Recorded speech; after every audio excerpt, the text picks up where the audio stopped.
Nancy Cordes is at Clinton campaign headquarters in Columbia.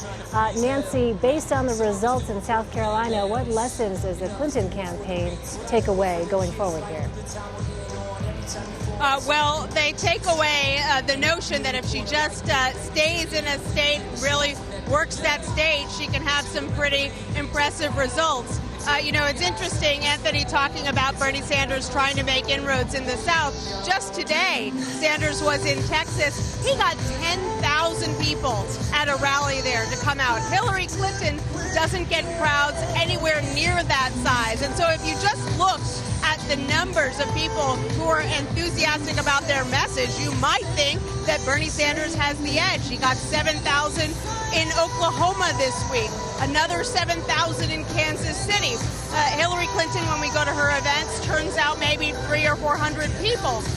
Partly that's because the voters we talk to say, look, I know Hillary Clinton. I came out to her events 8 years ago. I know what her message is. I've heard her speak. I don't necessarily need to hear her again. But Sanders is obviously firing up those younger voters. The question is, are there enough of them, especially when older voters are so reliable? Something I found fascinating in Clinton's victory speech tonight, she has really taken a hands-off approach to Donald Trump over the past few days. She hasn't mentioned his name, and she didn't mention him tonight, although clearly she was speaking to him when she said, we don't need to make America great again. America has always been great. We just need to make America whole again. That is a line that her husband has been using out on the trail to great effect the past few days, and so she clearly adopted it, got a lot of applause, and then she went further and said, we don't need to be building walls, we need to be breaking down barriers. And so that gives you some clues to how she's going to try to handle the Trump juggernaut going forward. She's not ready to engage ferociously, because you know that he would engage ferociously as well. I don't think that that's something that the Clinton campaign wants right now, but she is going to start making the case that she has a very different vision. Yeah, it's interesting that you point that out, Nancy, and you have, of course, been on many campaign events there covering Hillary Clinton and Bernie Sanders both. I'm curious from a strategic standpoint, and maybe quickly we can go to Linda Tran on this. She didn't say Donald Trump's name, but it was unmistakable that she was talking very much about Donald Trump's message. Yeah, absolutely. As we've been talking about, she's clearly making a pivot here towards focusing on people in the general election. The numbers are in her favor. It's a big win for her tonight. It's also a big win for her team and the ground game that they built. This is a state where, she not only had a long personal history, but they invested very early in an organizing program there. And it's something that Bernie Sanders and his 200 paid staffers were just not able to make up the ground heading into there much later than her and her team.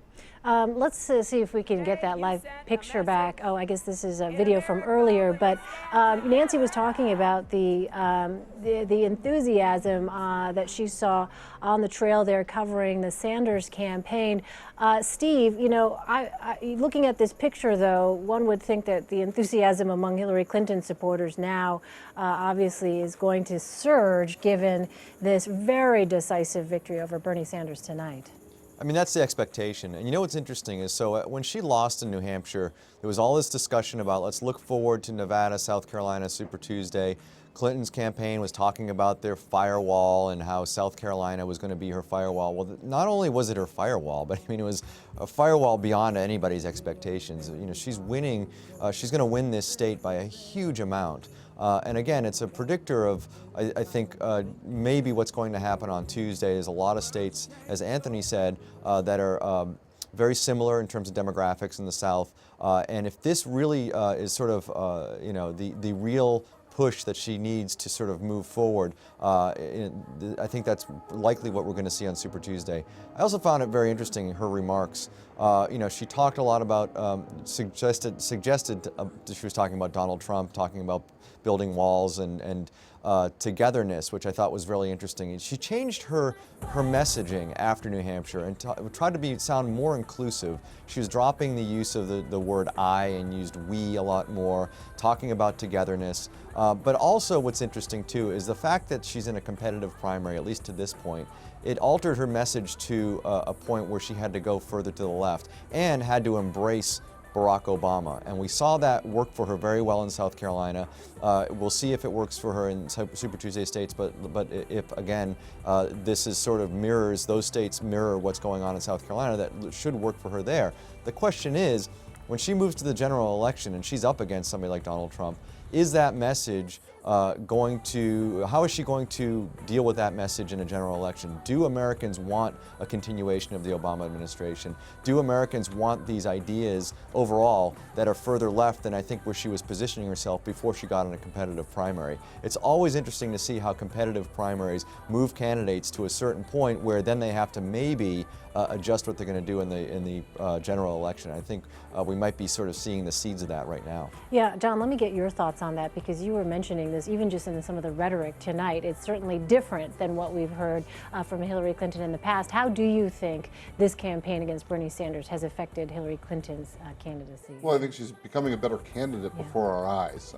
You know, we heard this interesting contrast tonight, talking about loving kindness in contrast to what we're seeing with the Republican mudslinging right now between Marco Rubio and Donald Trump. And I think you're seeing her try to appeal to Democrats. I think she's going to try to rally them. She's appealed on the basis of being close to Barack Obama, which nobody thought she was going to do coming into this campaign. I think she's realized that the president's pretty popular, not only among Democrats, but even if his unfavorable ratings are higher than he'd like them to be, he's still probably doing better than most of the candidates out in the field.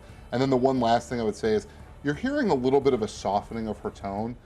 It wasn't at the beginning of that speech, but sort of in the middle of that speech when she talked about the mothers of young African-American men who had been slain, when she started talking about the tragedy of what has happened in Flint, Michigan. You heard this softer, I think more warmer tone. And so I think you're seeing her become a better candidate. Yeah, and as a result of Bernie Sanders' pressure. Yeah, what do you think about and yeah, become emotional. I mean, this is, I mean, I'm not sure if she was actually crying, but you could feel it in her voice that she was choking up. And to your point, I think her messaging is different. For a long time, she wanted to run as a woman and really put that as a focus. And now it seems like she's talking about gender and she's talking about women, but not by talking about herself, by talking about the mothers that she met with, by talking about Sandra Bland, by talking about Rosa Parks. So I think we're seeing a real shift here. And that's a much more subtle way of going about things. And it's a brilliant point you make. And by the way, Texas, in 2008 in the Democratic primary, 57% of the Democratic voters were women. Oh, wow. So when we start talking about those big states coming up on Super Tuesday, no wonder she's making that argument. Right, trying to connect. Let's pull up that graphic that we had. When you look at, this is an interesting figure coming out of the exit polls here. We were talking about continuing President Obama's policy. So 74% of South Carolina Democratic voters want the next president to continue President Obama's policies. However, the breakdown of that, according to race, 88% of black voters want that to be the case. 50%, though, that number goes down significantly. Nancy, if you're still with us, I wonder what your take is on that, because there appears to be a little bit of a split here. A split is perhaps too strong a word, but a little bit of a difference here in the way that black primary voters feel about the issue of the next president continuing President Obama's policy compared to white voters. I mean, 88 to 50, a significant margin. Right. Well, President Obama is obviously beloved by many African Americans. This was a huge milestone for the African American community to have the first black president. They feel great affection towards him, and they also feel that he hasn't always gotten a fair shake from Republicans in Congress. I think that would be actually an understatement. They feel, many of them, that racism has come into play, that he has never been treated by all members of Congress as the legitimate president, that there are many people, not just in the country, but some in Congress as well, who still maintain that he is a secret Muslim, that he is not from this country, that he's from Kenya, and so they're quite protective of him.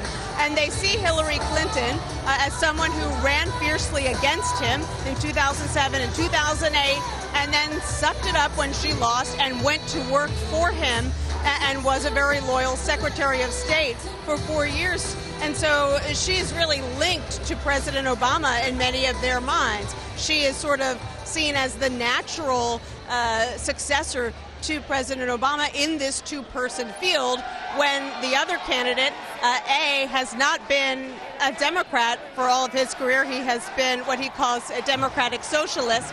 And, you know, he has disagreed with President Obama as recently as a couple of years ago pretty fiercely over certain issues like trade and taxes and the like. And so I think for a lot of African Americans, when they're looking at Hillary Clinton and Bernie Sanders, if they're deciding based purely on who the candidate is that will continue President Obama's policies, she's the one. And she states very clearly on the campaign trail that she feels that President Obama hasn't gotten a fair shake, that he hasn't gotten enough credit for everything that he has done. And she, actually has said point blank that he's not always treated as the real president. And that is clearly a message to African American voters that, even though he is the first African American president, that perhaps there is some discrimination that is still going on. Let's talk about Super Tuesday. Linda Tran in Washington, let me ask you, if you're Bernie Sanders and now there has been this defeat in South Carolina, what do you do to try to stop Hillary Clinton's momentum on Super Tuesday? Well, I think he expected that today was going to be tough, so he's already started to put into play his plan for this coming Tuesday. He's going to focus on places like Massachusetts, places where he feels like he's going to have a much stronger base. People are more liberal. They're going to relate to his message a lot more. Steve, your thoughts on that? The signs obviously are not looking good for Bernie Sanders at this point. No, and I'm looking at the list of states. There's 11 states that'll be voting on Tuesday. And so you look at Georgia, Alabama, Virginia, Tennessee, Texas, and we're talking significant percentages of African Americans and minorities that have turned out in at least in 2008. In Georgia and Alabama, it was over 50%. In Texas, it was over 50% minority if you include Latinos. Virginia's got 30% African American turnout in 2008. Tennessee, 29%. Those are huge hurdles, as we see, for Bernie Sanders. He was unable, not only was he unable in South Carolina to make a dent, I mean, he got clobbered among African Americans versus Hillary Clinton. I mean, it's like a 70-point difference. So, that doesn't bode well for him in those states. So you see him looking at states like Massachusetts, Vermont, his home state, maybe to pick up some delegates. And then he's going to spend some time in Colorado and Minnesota, both a little bit more liberal, both states holding caucuses, which I think he feels if he spends some time on the ground there, that he might be able to do a little bit better in those places, or at least keep the margins small enough where he can pick up a significant number of delegates compared to her.